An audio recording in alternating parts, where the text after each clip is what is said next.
Welcome to another MBS Highway live webinar. Today's guest is not only a dear friend of mine, but he's also a national speaker and founder of M1 Academy, which was named one of the top 10 mortgage coaching programs in 2023. He's also the host of the podcast Mortgage Marketing Expert, and he's received numerous awards, including 40 Most Influential Under 40 and 40 Most Connected by NMP Magazine, as well as Top 20 Mortgage Professionals by Yahoo Finance. His mission is to help professionals grow even in the most challenging markets. And today he's going to serve that mission by helping us understand uncommon habits and mindsets of today's top producers. Join me in welcoming Phil Treadwell. Thank you so much, Megan. And thank you so much for everybody who's joining us. I may just hire you, Megan, to like intro me everywhere I go. That was good stuff. I like that a lot. I appreciate that. And, I appreciate you coming on and doing this call. It's been a challenging time in the market for everyone. And I think that so many of us are interested and curious in what you're seeing right now that is helping people be successful in today's marketplace. Yeah, I couldn't agree more. Everyone has challenges, but with challenges, especially in the market, that creates opportunities. There's opportunities in every single market. And that's really what we're going to spend some time talking about today. Guys, I've spent 19 and a half, almost 20 years on the sales side of the mortgage industry as an originator, as a branch manager, as an area regional VP, national director, and everywhere in between. About a year and a half ago, I started M1 Academy. And M1 Academy, the M1 stands for Mindset First. Mindset's not the only thing, but mindset is the most important thing. Our mindset controls our attitude and our actions. And those are the only two things we actually have control over. We can't control our clients. We can't control our partners. We sure can't control the market. What we can control is what we do and how we respond to things. And the whole mission that I have in the industry right now, it's always been to create a more modern and relevant industry. And you guys have had a ton of really incredible people here, both within the MBS Highway team and on these webinars, talking about things about how to execute in this market, about how to move the industry forward. And we're going to continue to do that because my mission and the mission of M1 Academy is to help people perform and execute at the level they're capable of. And a big piece of that is around mindset. We're going to get into some of the tactics, but you have to build it on a foundation, because we've all been in situations where someone pitches us a product or a service and you're like, yeah, it all makes sense. The numbers make sense, but I just don't know. Let me think about it. And there's other situations where the energy they have and the feeling that you get, you're like, I don't know what you were just talking about, but I'm in, let's go. That's a mindset thing. And we're going to build some foundations on here. So I'm going to share my screen and we're just going to kind of jump into this. My story, I've been in the business, like I said, about 20 years, but I will tell you that I answered a newspaper ad. When I first got in this business, the company was looking for someone with sales and management experience. My claim to fame, as you will, is I was a store manager for Blockbuster Video. It was one of the funnest jobs I ever had, but I worked every Friday and Saturday night and every weekend. I had done some corporate sales, and I answered this newspaper ad in a 30-minute interview, turned into about a 3-hour conversation. And the guy at the time said, if you decide to get in the mortgage business, you're going to look back at this conversation one day and cuss me, because once you get in the mortgage business, it's really tough to get out of it.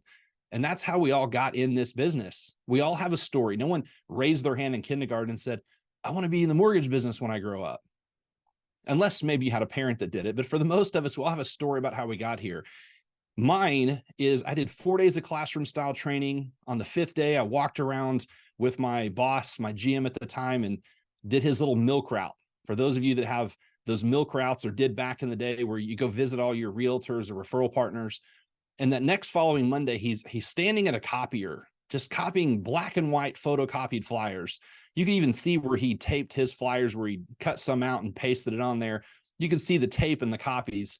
And he put those big black binder clips on there that we all used to use for mortgage files. And he fills up this Xerox box and hands it to me and said, go talk to realtors and tell them to send you business. And I was like, what are you talking about? Like, we did 4 days of teach me about putting a file together in loan programs. And now you're just having me like walk around like, what in the world?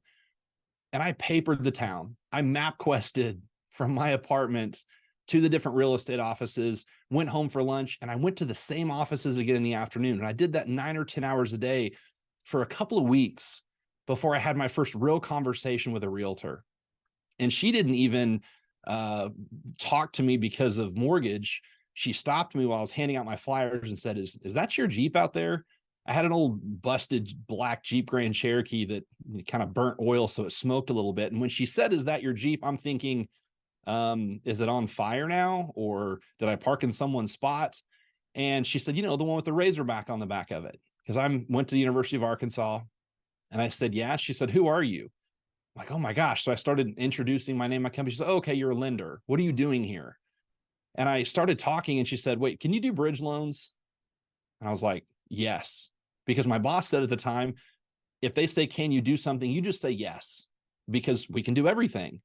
And she writes down a name and an address. And I drove about 40 minutes to this guy's house while I'm blowing up my manager, trying to figure out what in the world a bridge loan was. And that's how I took my first application. And I share that story with you guys because we're going to talk about branding. We're going to talk about social media. We're going to talk about the mindset and the foundation that top producers and highly intelligent, uncommon people, that the things that they use in their business. But that's not how most of us got started. That's not how I got started. I've had a podcast for about 5.5 years called Mortgage Marketing Expert, where I've gotten to interview some of the who's who within the industry and a lot of big names outside of the industry. Barry was kind enough 5.5, almost 6 years ago to be my very first interview podcast guest. And I'll never forget it because I started with a $100 Blue Yeti USB microphone, a little $40 Logitech webcam. And he was having me tilt it up because you could just see like this much of my head at the time. And he went through and shared just incredible information with me. He's been on several times since then. But I share this list of people and many, many others because this is a group of people that has been on the podcast and I've gotten to learn from. I've had incredible coaches and mentors. And what I found in doing these interviews and being mentored and coached by some of the most influential people in our industry is that there's these common threads. There's things that they understand. There's commonalities between uncommon people. And that's really what we're going to unpack today. One of the first things I want to talk about is kind of the state of the industry. I'm a numbers guy. It's why MBS Highway has always been one of my favorite platforms to use. And one of the things I always recommend, because Barry talks about how you can articulate the opportunity in the market and make it approachable for realtors, for your clients. These numbers are the number of licensed originators that did at least one loan in a 12-month time frame. Doesn't take into consideration bank LOs, and it's just filtering out people that are licensed that are maybe support staff. And as you can see at the peak in 2021, we had 180,000 licensed originators that did at least a loan. 2022, it dropped to 150. At the end of Q2 of this year, we had under 100,000. And the projection is by the end of this year, we're going to have 80,000 or potentially less. Okay, well, Phil, what does that mean? It's not doom and gloom. What that means is that people that were just here because there was low-hanging fruit refi business and your phone just rang, it means that the career people, you guys, people that are still here, you have all kinds of opportunity in the market. There's all kinds of media buzz. There's all kinds of stuff about housing. But at the end of the day, we need to show people where the opportunities are. And I'll show you one of these opportunities right now. This next chart is purchase origination business in trillions. At our peak, it was $1.65 trillion. Tapered off a little bit in 2022. The new MBA projection for this year is around 1.38 trillion. But they also project we're going to get about a 12 or 14% boost. I've seen projections as high as just under $1.55 trillion in purchase business. But regardless of the numbers, it stayed pretty consistent. Yes, we've lost a lot of volume for refis. Yes, rates are a lot higher than they were at the beginning of 2022 or in 2021. But all that means is that there's new challenges that we can create opportunities from. The tools within MBS Highway, one of my favorite tools is the debt consolidation refi tool. Guys, one of the biggest challenges that people have right now is, yes, mortgage rates have increased, but so have consumer interest rates. I learned from Barry a few weeks ago that the amount of credit card debt that the average consumer has doubled in the last year. There's so many, we're also sitting on the most equity we've ever sat on. Okay, what's the opportunity? As you're doing your annual reviews, as you're reaching out to people, now is the time that we can go in and say, hey, we may be able to lower your overall monthly outgo. Find out the challenges that they have, because there's still a lot of business.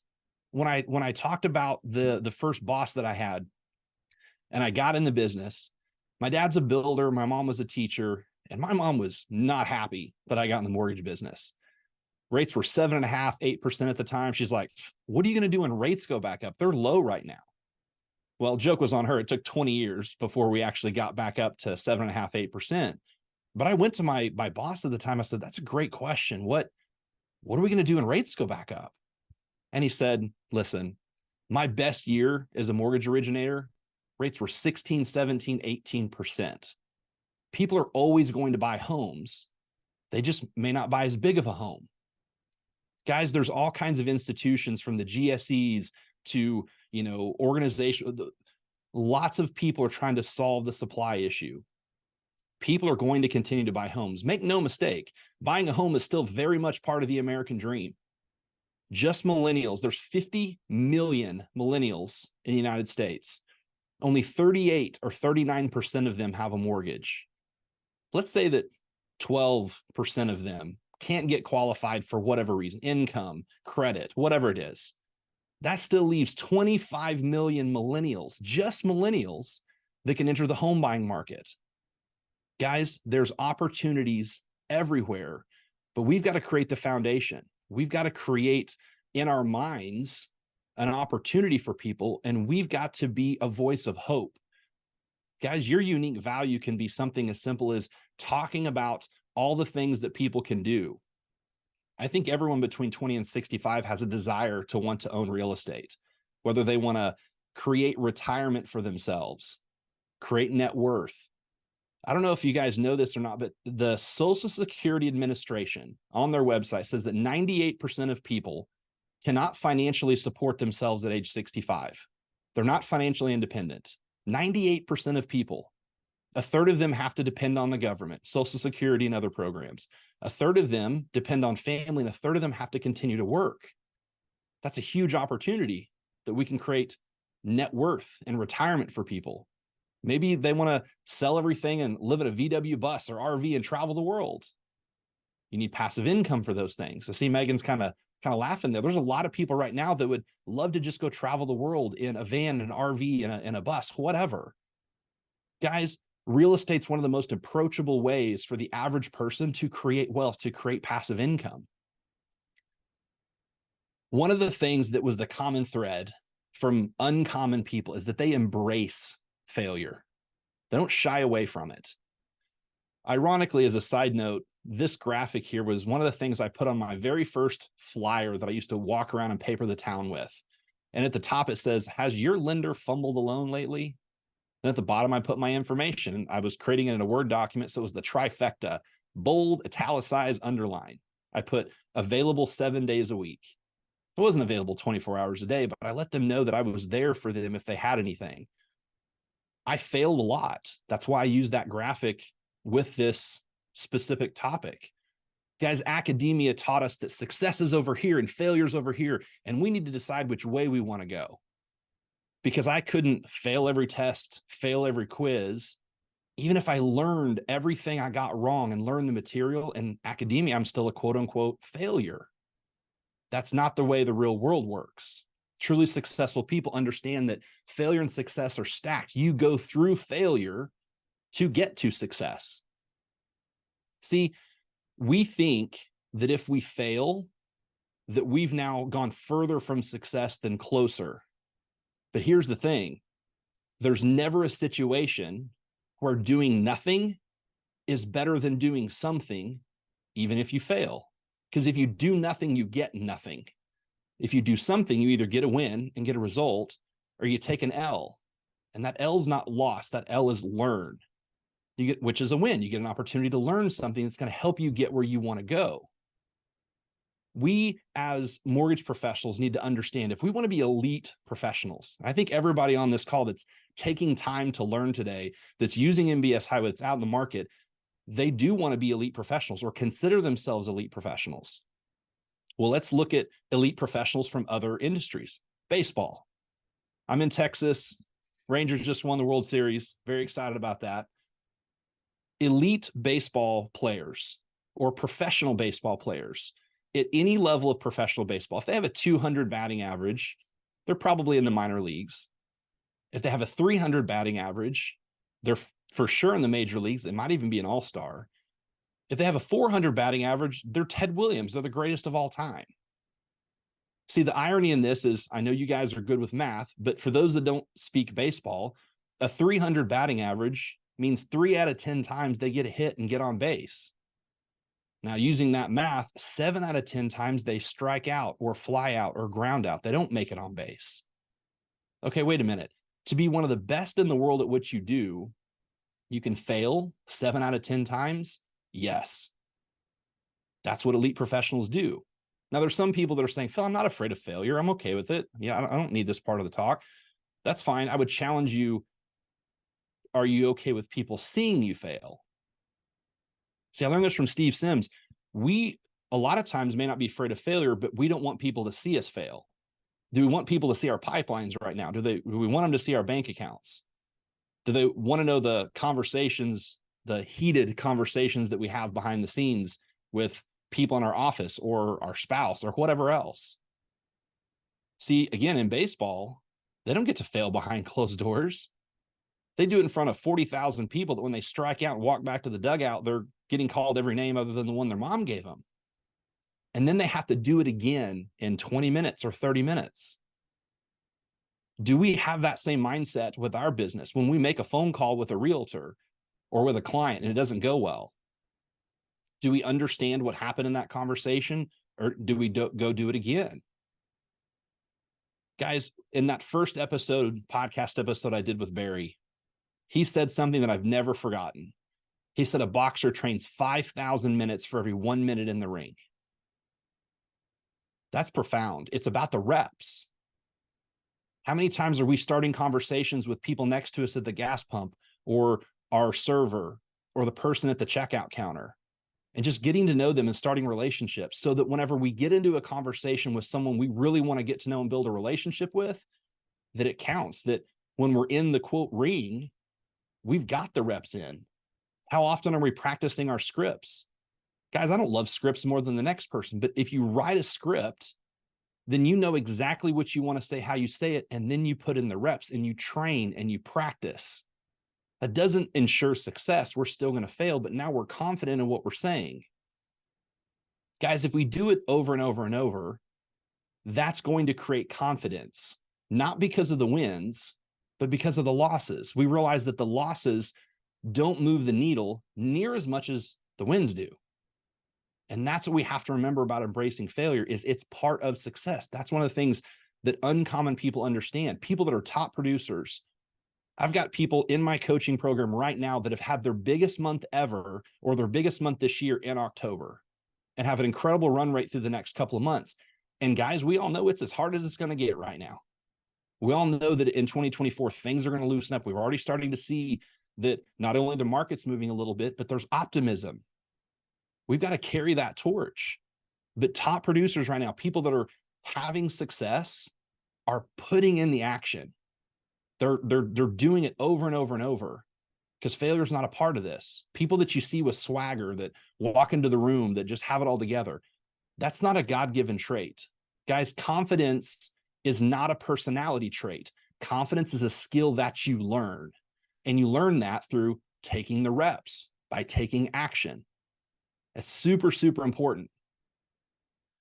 The next thing that uncommon people realize is what business they're in. Now, in the chat here, I'd love for you guys to throw in some comments here. Let's talk about McDonald's for a second. Who knows what business McDonald's is in, or what business you think that they're in? Real estate, good answer. Customer service, real estate, fast food. I see selling happiness. There's a good one. marketing, distribution, people, franchise, convenience, real estate. Guys, all of these are phenomenal answers. And some of you have it right. Guys, McDonald's is in the happiness business. If you guys have ever heard a talk like this before, McDonald's sells fast food and customer service. They make money with real estate, but they're in the happiness business. How do I know? Because the best-selling meal at McDonald's is a Happy Meal. Happy Meals are what kids like. It makes them happy. They get a toy in it. Even adults like to get Happy Meals to get the toy. They even collect the toys. They even created a clown because, well, clowns did make people happy until Stephen King wrote a book and screwed that up every day. Right? What's the best-selling product at McDonald's? Throw it in the chat here. Do you know what the number one best-selling product is? Single product at McDonald's. Happy Meal. It's not a Happy Meal. Fries. Lots of answers of fries. Happy Meal. French fries. Big Mac. Not yet. Don't have it yet. Soda. Close. Ice cream machine when it's working. Coffee. Apple pie. All great guesses. Coca-Cola. There it is. The number one best-selling product at McDonald's is Coca-Cola. A Coke and a smile. McDonald's is in the happiness business, y'all. They sell customer service, convenience, fast food, make money with real estate, but they're in the happiness business. Why does that matter? Barry says it all the time. Guys, we're not in the mortgage business because people don't want a mortgage. Who wants a mortgage? Who wants a big fat mortgage? Give me the biggest one you've got with the biggest payment. I want a mortgage. No, they don't want a mortgage. They want what the mortgage does for them. It creates a home that they can make memories and become happy. They buy a property that creates income or wealth that makes them happy. Guys, we're in the love and happiness business in mortgage. Tony Robbins says our two biggest fears, our second biggest fear is being enough or not being enough, being good enough, being smart enough, having enough money, which plays into our actual biggest fear, which is not being loved romantically, being loved by friends, being included, being liked. When we think about that, you just solving the love and happiness equation and how they can solve that problem through real estate, through becoming a homeowner, that's what attracts people to you.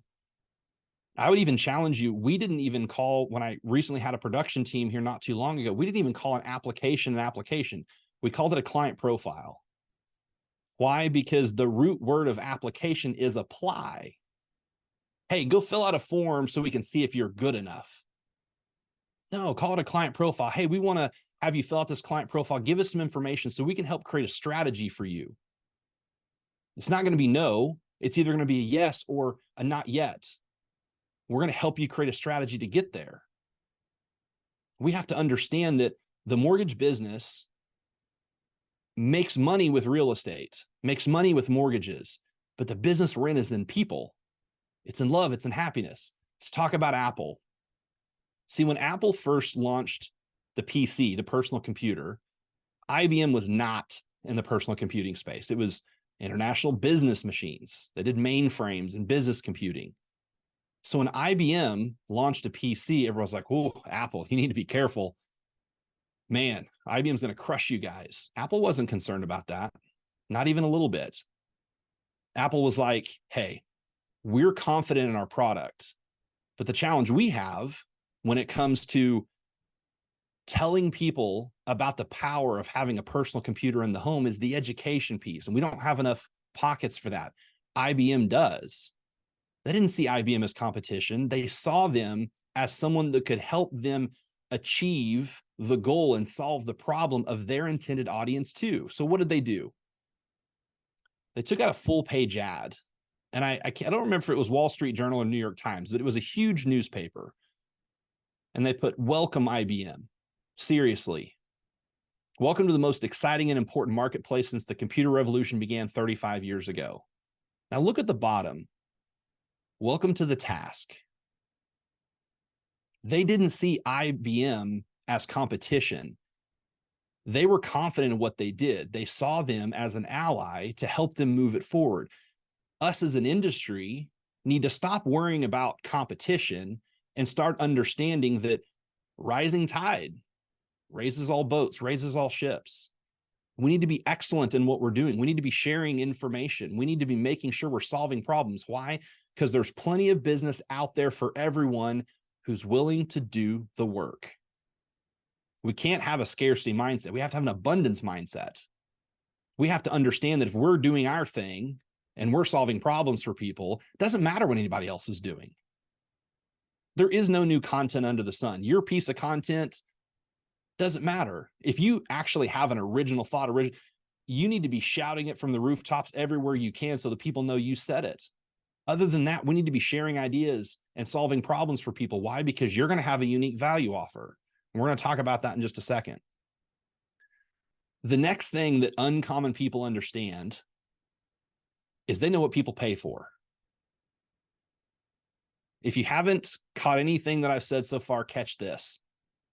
People pay for solutions to their problems. That's it.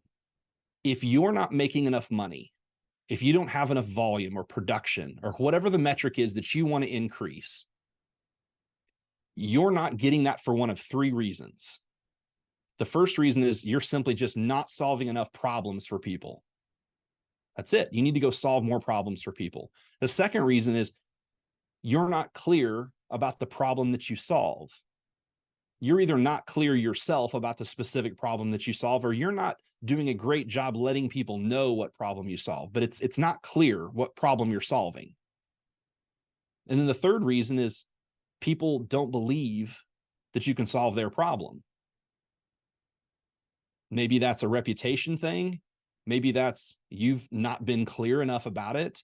But if you're not making enough money, if you don't have enough production, it's for one or multiple of those reasons. You're either not solving enough problems, you're not clear about the problem you solve, or people don't believe you can solve the problem for them.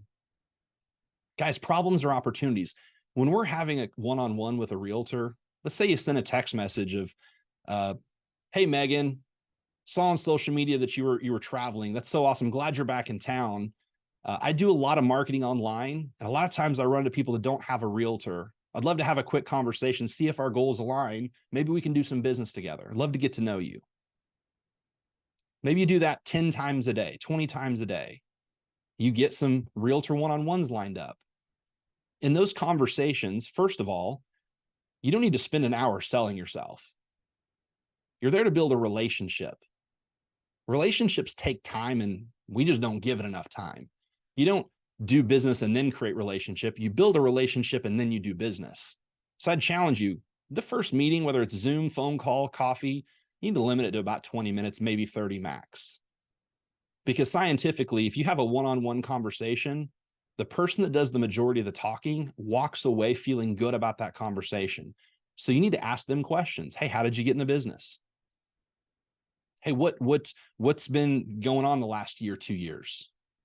And the money-making question is, hey, what's your focus this next quarter? What's your focus this next year? When someone asks us that question, what we should be saying is, we're going to lean into what's actually working.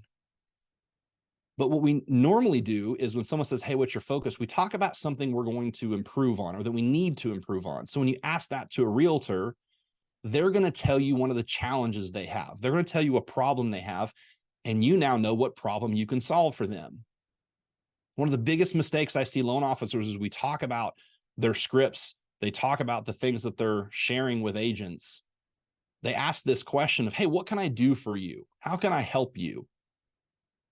The spirit of the conversation is good, but tactically it's way wrong. They expect you to know what you can do for them. So we start listing off all these features of things we can do in loan programs when we should be talking about benefit. Guys, even in your content, when you're sharing videos, when you're putting content outline, nobody cares about features. They care about how it benefits them, because that benefit typically solves a problem for them. Sharing stories. So when you're doing your one-on-ones, the easiest way to identify a problem with a client or consumer is ask them what their focus is or find out their why. With a client conversation, when they call you asking details about questions, when they call saying, hey, I want to know about this down payment assistance program, or what's your, just say, hey, we'll get all kinds of questions answered. But first, I just want to say, I'm excited that you're in the home buying journey. Congratulations for that. How important would it be for you to own a home? How important would it be for you to become a homeowner? What's significant about buying this home? Now, the first answer they give you is probably not the actual answer. So then you say, hey, that's awesome. Buying a home, you want to own property, it's part of the American dream. What's significant about that for you? And ask that a few times until you get to their why. They'll talk about something that happened in the past, or they'll talk about different things. I had one lady, she worked for a nonprofit. She loved what she did. She was passionate about what she did, but they didn't have retirement. So she wanted to buy a home and eventually invest in real estate to create that retirement we were talking about. But as we talked about this conversation and we walked through her why, the first thing she said was, I want to invest in retirement. I said, that's awesome, but what else is important about that for you? And she talked about all kinds of different things. And as we continued the conversation, she started getting emotional. We were on a phone call and she started getting emotional. And she said, I'm a single mom. I have a daughter. And really, I want my daughter to be able to paint her walls any color she wants. Now think about that for a second. When you rent, you either don't get to paint the walls, or maybe they let you paint the walls, but it's probably going to be something neutral, and you're only staying there a year or two. Her why she wanted to become a homeowner was to let her daughter paint the walls any color she wanted. That was the real problem. Yes, there was other benefits in terms of investing in real estate, but the real why was paint the walls. I had another lady call about down payment assistance. I said, that's awesome. I said, hey, how important would it be for you to become a homeowner? She said, I want to own property. That's super important. I said, hey, owning property is part of the American dream. How significant would that be for you? And she said, she was a middle-aged lady. She said, I have a boyfriend who owns a home, and I want to own a home because I think we'll probably get married in a couple of years. And we want to buy a home together when we get married, but keep our individual properties as rental properties. I was like, okay, now we're talking about investment real estate. What's significant about owning investment properties for you? And then the real story came. She said, well, my grandparents had a really tough life, but they made a go of it and they owned property, but they passed it down to my parents and aunts and uncles and they squandered it. So my cousins and I feel like it's up to us to change our family tree. See, now we're talking about generational wealth. She called to ask about a down payment assistance bond program, but her why, the real problem she have is, how do I do this and show my family how to do this? That's the real problem. See, guys, people pay for solutions to their problems, but sometimes it's not about money. It's also about time and attention and loyalty. See, rate goes out the window whenever you have that conversation and say, thank you for sharing that with me, because now we understand the strategy of what we need to do, not just for this particular home, this mortgage, but for some of the subsequent ones as well. So even if they go talk to another lender, they don't know that that lender's giving them the right strategy to actually achieve what they wanted. And sometimes they don't even know what that is until you have the conversation. But people pay for solutions to their problems. That's what you've got to understand. The next thing that uncommon people understand is the marketing formula. Okay, we've now identified, I'm going to go take action. I'm not scared of failure. We're going to stay consistent and persistent over time. Now we've got all of these different things. What is it that we're going to do to reach them? The first part, there's 3 steps for the marketing formula. The first step is, who is my audience? Who is my target market? Who are the people that I'm trying to reach? You've got to get very, very specific. Not just first-time home buyers. What type of first-time home buyer? Is that younger Gen X and older millennials? Is that millennials? Is that older Gen Z and younger millennials? Or maybe you want to focus on real estate investors. What type of real estate investors? Is that fix and flip? Is that rehab? Is that long-term rentals, short-term rentals? Get very, very specific. Who is my audience that I'm trying to reach? Now, you may have a separate list for realtors. The audience is realtors. Okay, what kind of realtor? What's the geographic area? What do they focus on? How do they create their leads? How do they get business? Now, the second step, after you've identified your audience, is again, what problem do I solve? What's the value that I'm going to provide? What's the message that I want to give them? That's why you have to be clear on your audience to think about what point of life are they in? What are the things that they're doing that I can solve for them? What's the value that I can give them? And the third one is, where's the most effective place, medium, platform that I can solve that problem for that audience? Guys, marketing is about getting someone's attention. Sales is the conversation that comes way later to make them a customer. And I say way later, it doesn't have to be a long period of time, but marketing gets someone's attention. Let's talk about different types of problems that have nothing to do with real estate. Let's say you're sitting in a doctor's office, right? You get there 15 minutes early because they want you to fill out all the stinking paperwork. 45 minutes have gone by. It's 30 minutes after your appointment time. You're still in the waiting room and you're hating life. When we pull out our phone and open up social media, no one's opening up Instagram or Facebook and like, damn, I hope someone gives me the definition of amortization. Or man, I hope someone shares how many loans they closed the month before. Guys, I'm not saying there's not a time and place for those things, but the problem that those people have is they want to escape their environment. They want to be entertained. They want to be informed. It's the same thing about, why do we buy a $10 gallon of milk at a convenience store versus $5 in a grocery store? The problem we have is time. First of all, strategically, they put milk in the very back, so you have to walk through the whole store. We've got to think about these problems. So what is it that we can do to take people out of their environment, to entertain them, to give them what they want? Marketing is getting someone's attention. And another thing we have to understand is, in those conversations, when they engage with that content, we don't immediately start selling in the DMs. I don't want you to sell in the DMs at all. I want you to get to know people. Now, effective marketing is taking that attention and balancing it with trust. And the two main ways that I found to create trust in this scenario, the first is find something in common with them. When you're having that conversation, let's say they've engaged in a piece of content, it could be nothing about mortgage. You've entertained them, you've shared something. Find things in common with them. We naturally are drawn to and have a little bit of trust with people that are like us, that we have things in common with. When I graduated high school, my parents gave me it was an educational group trip to Europe. It was like 17 days, 6 different countries. Well, I remember as we were going through this trip, specifically, we were in Venice, Italy, and we ran into some other Americans. We're like, oh, hey, high five, we're from the US.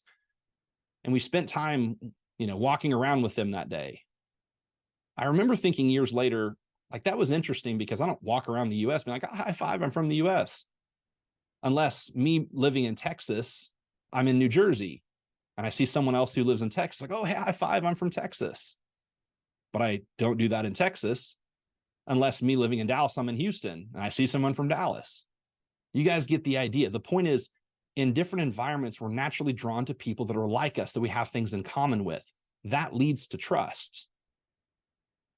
We've got to remember, as we're marketing and getting people's attention, we then make it effective by adding to it with trust. Other thing, when we're talking about where is the audience at, this is a chart that I found that, where did buyers find their lender? And as you can see, there's still about 64% of people, 63% of people, my math here, 63% of people still found their lender from a referral from a realtor or a friend or family member. Now, there's some online stuff, bank, other home buying. And then there's this little slice over here of social media, 3%. Now, when I saw this presented for the first time, the person that shared this said, as soon as I saw that, I immediately stopped doing near as much on social media and focused on some online search and other things, but I increased the amount of outbound phone calls to realtors into my database. And I agree with that on a certain element, but I think we're off base. And here's why. When was the last time someone referred you to a movie, a restaurant, a product, that you didn't immediately go online or on social media and kick the tires for yourself? So if someone has 100 realtors in their database that send them all kinds of business and 10,000 people in their client database, hey, awesome. Hats off. That's incredible. But you can immediately increase your conversion by having a presence on social, by putting out content on social, because that's what we do. You have to have these online presence. You've got to have these things where people can find things about you that they like. Know, like, and trust. So we've got to understand where business is coming from. And yes, there needs to be an element of outbound conversations with realtors, outbound conversations with your client database, doing reviews with your past clients, semi-annual and reviews, whatever. But guys, they're going to go look at you online. We still Google people. When you Google people, social media is almost the first ones that pop up. They're going to go on Instagram and Facebook or LinkedIn and look at you. So don't let that fool you. Understand that that's going to increase the conversions of the other places. And on that line, we've got to digitize our reputation. Now, our reputation isn't what people say about us. Our reputation is who we are, not just what we do. Another way to say this is they have a personal brand. Uncommon people have a personal brand. It may show up online more than others, but it is online. It is digital. It's on a website. It's on social media platforms. This is extremely important. You need to be talking about your life. You need to be documenting your day. Yes, you're going to pepper in some social media content. Yes, you're going to post about mortgage. Guys, MBS Highway has some of the, if not the most incredible resources about articulating the opportunity in the market. But here's the problem. Even at the level of quality of content that we can put out about the mortgage industry, people aren't always going to pay attention to that. When I grew up, there were 3 channels, maybe 4 if PBS came in. But we had 3 channels, and if the president was on, your night was shot, right? But in those 3 channels, when a commercial came on, what did we do? We changed the channel.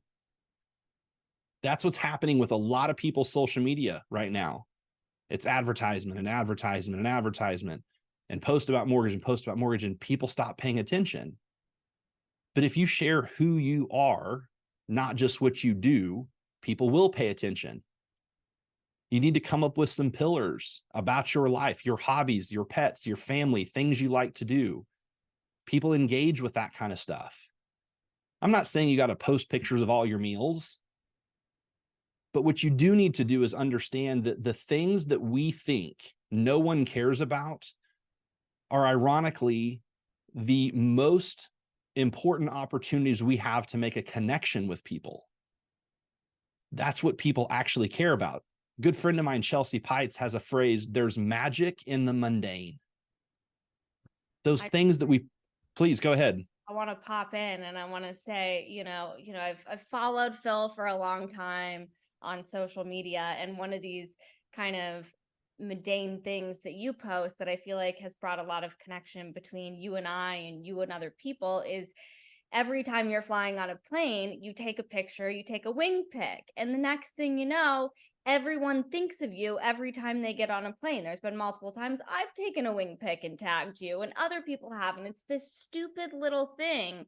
But at the end of the day, it subconsciously, every time I get on a plane, I think of you. That's right. I appreciate saying that. And that was honestly a happy accident. The first time I did that, I was on my way to Agent 2021 with Gary Vee, and I'd gotten the first iPhone where the camera didn't suck. And I took a picture of the wing out the window, and everyone's like, where are you going? What are you doing? And as I traveled as a regional manager, and now as I travel at events, I started taking wing pics, and I just put the airport code to the airport code. And that started so many conversations to where, Megan obviously travels a lot too. And now, because I've shared about wing pics with people, I have at least 5, if not 10 people every week that will tag me in wing pics or send them to me or whatever else. And so thank you for sharing that example, because guys, those little things that we share in our life are the opportunities to start conversations. I'll give you another quick example.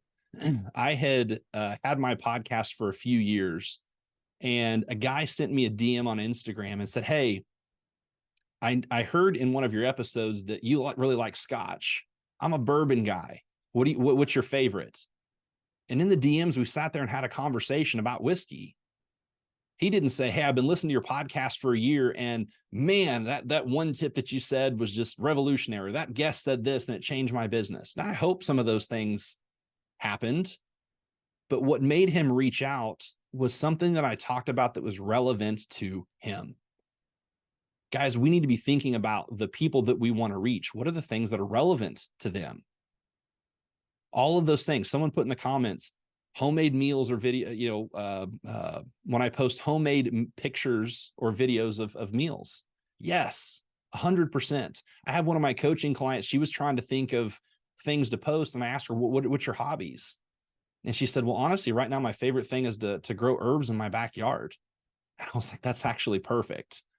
That afternoon, she posted a picture of, I'm growing this herb and this herb. What else should I do? And she said she only had like 400 or 500 followers, which is still a good amount of followers. And she had like 20 or 30 people that reached out and said, you should grow this. You should grow this. I even commented on it. I said, you should grow coriander. I don't know why, but that's what I said. I think it's oregano. I think they're the same thing. I don't know. Guys, find things that people want to engage with. And how do you figure out what to do? Think about your life. Think about who you are.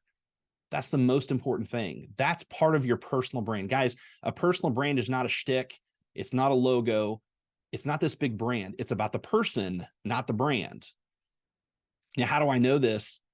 Because the biggest brands on planet Earth, Nike, Wheaties, Apple, they pay millions and millions of dollars for people to represent them. They have to personify their brand. Ironically, in mortgage, because nobody cares what company you work for, they're doing business with you, we try to create a brand instead of focusing on the person and the relationship. Nobody likes Wheaties. Let's be honest, Wheaties kind of suck. But everyone buys Wheaties because of the cool athletes and people that they put on the cereal box. Different companies pay huge amount of money for endorsements to get people to connect with them, to create credibility. Well, guess what? In our business, it's not as much about the brand as the person. We've got to reshift our focus on the person, not the brand. And another, just to drive this point home, one more slide. There's a company called the Brand Builders Group in Nashville, Tennessee. It's led by Rory and AJ Vaden. They helped build brands for people like Ed Milet and Lewis Howes, the School of Greatness podcast, the author John Gordon. And I got the opportunity to be on Rory and AJ's podcast, and AJ came on mine. And they were telling a story about, they commissioned a study of PhDs, a true academic study around personal branding. And what they found was that between 60 and 65% of people, it was like the percentages were 61, 63, 64, and 65% of people in 4 professions wanted to see more of a personal brand. The top was doctor, second was employer, the third was lawyer, and the fourth was a financial advisor. Between 60 and 65% of people wanted more of a personal brand from those professions. So what they found is this statement right here on your screen. The higher the requirement of trust in a profession, the more important it was to have a personal brand about the person. Now think about it. Why are those 4 specifically? Because when we go into a doctor, an attorney, our boss, a financial advisor, there's a level of anxiety and stress about going in there. So they want to know who that person is more on a human basis. And guess what? Their clients are the exact same people that are your clients. We're comfortable with the mortgage industry and we forget, holy cow, people that are coming in have a level of anxiety, that fear of being enough. That ties into it. And the way that you can mitigate that is, yes, show people you're a subject matter expert, show people that you're a mortgage advisor, become a certified mortgage advisor for that credibility. But you also have to show who you are so that they have a level of knowing and liking and trusting you. And you bring that down, that anxiety down through a personal brand. All right, guys, we're going to go to questions in just a second, but I want to share something with you. So M1 Academy, we have one-on-one and group coaching programs, and we're doing a special in conjunction with MBS Highway. It's a 12-month program. It's performance coaching. Performance coaching is all about helping you execute and perform at the level that you're capable of. We're going to build the foundation of your why, your unique value offer, your North Star. What is it you want to do? How do we break that down into daily habits, daily disciplines? And then we're going to build the messaging and the tactics on top of it. What do you need to do to reach out to realtors? What do you need to do to reach out to clients, to work your database? You need to go into, how can I crush it in 2024? How do I build my goals and turn those into daily habits? In this program, we're going to do, for the next 12 months, bi-weekly 60-minute group coaching calls. We're going to do quarterly core 4 workshops. The core 4 pillars in M1 Academy are mindset, habits, message, and vision. Our mindset, we've talked about a lot of that today, and there's a lot more that we can unpack. And our habits, it's everything we do tactically, everything we do to grow and build ourselves and our business. Our message, that's our marketing. What is it we want to put out there? What is our brand? Then we want to get into vision. Where are we going? What are we doing? How do we get there? We have an 8 video series with a workbook. We do a daily accountability text. We have an entire resource library of training videos and workshops and prior group calls. And you'll have a whole access to our entire M1 Academy community. Normally, this program is $24.97 for the year. We're knocking $500 off specifically for MBS Highway users. So we're only going to be doing this through the end of this week. So today and tomorrow, we're going to knock off $500. It's going to be $19.97. So you'll get a full 12 months of this program. We've got an incredible group in M1 Academy. You're going to get to network with other people, share ideas. We go into video content. We go into all the different things tactically. Once we've built it on this platform of understanding who we're going after, what problems do we solve, and where do we find them, then we can go execute tactically. Guys, if you aim at nothing, you hit it every time. We're going to make sure that aim is on point and that you're doing the things that you want to do. So I'll leave the QR code up there. Here's some contact information to me if you want to join our existing text community. And so yeah, throw some questions in the chat there. Megan, I'm sure you have some comments. I'll turn it over to you while people are throwing questions in the chat here. So many little tidbits of gold. I have multiple pages of notes. So Phil, thank you for, motivating and inspiring us. And it's been so great to watch your journey kind of evolve over the years. And I want to bring up a comment from Ryan, because I feel like I personally have felt this in my own kind of journey.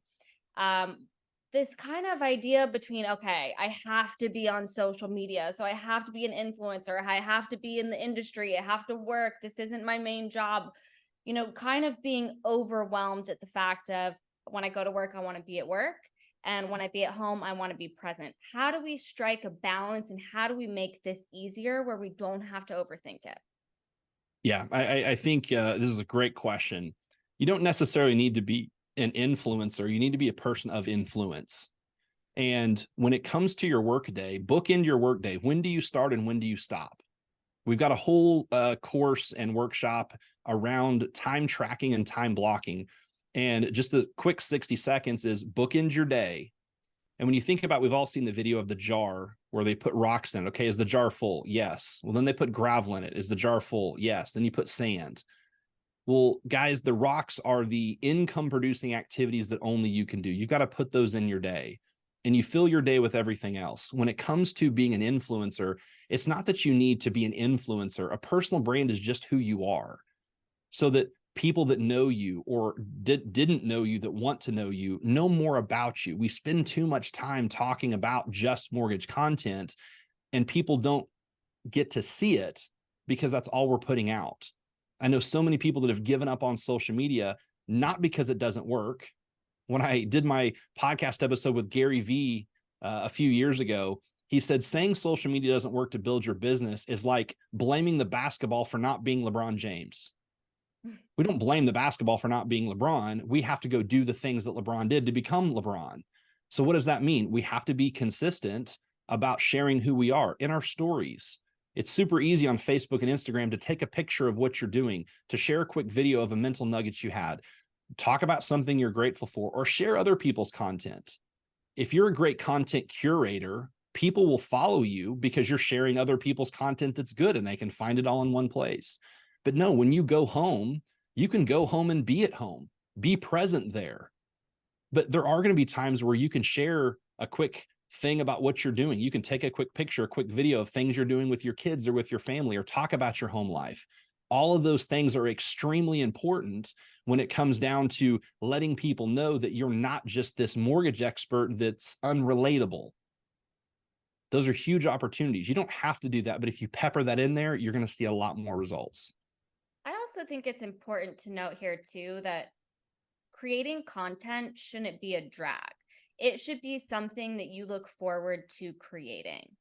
And it doesn't have to be, as you mentioned, it doesn't have to be just mortgage related content. Maybe you really like tacos and you decide you have some agent friends and once a month you guys go see a different taco place and you review tacos, right? You're not even doing anything mortgage and real estate related, but it's all of you doing something consistently that also gets the consumer to be entertained and discover new taco places. It doesn't have to be this boring data jargon. It can be fun and it can be creative. And I encourage you all to explore what that might be. And one thing that I've been doing that I think has been really helpful too is when things are tough right now, we can be really hard on ourselves mentally. And I think it's because a lot of us, especially our type A personalities in this industry, we seek perfectionism. But instead of seeking that perfectionism, I encourage you to ask yourself, what am I curious about? And that doesn't have so much of this weight, this heaviness of, oh my gosh, I have to do everything perfectly, or I don't know what to post. It's not perfect according to all these things that other people are doing or what other people have told me. Just ask yourself simply, what am I curious about? And follow that. It doesn't have to be perfect, but it's going to allow you to keep making moves forward. And as Phil mentioned here, as long as we are taking action steps and moving forward, it's not a failure. It's a lesson. That's exactly right. Josh Pitts talks about this. Kyle Draper talks about this. A lot of people talk about a book called Steal Like an Artist. And the premise of the book is there's really no new content out there, but it's not about you sharing a piece of content that people know about. They want to know your take.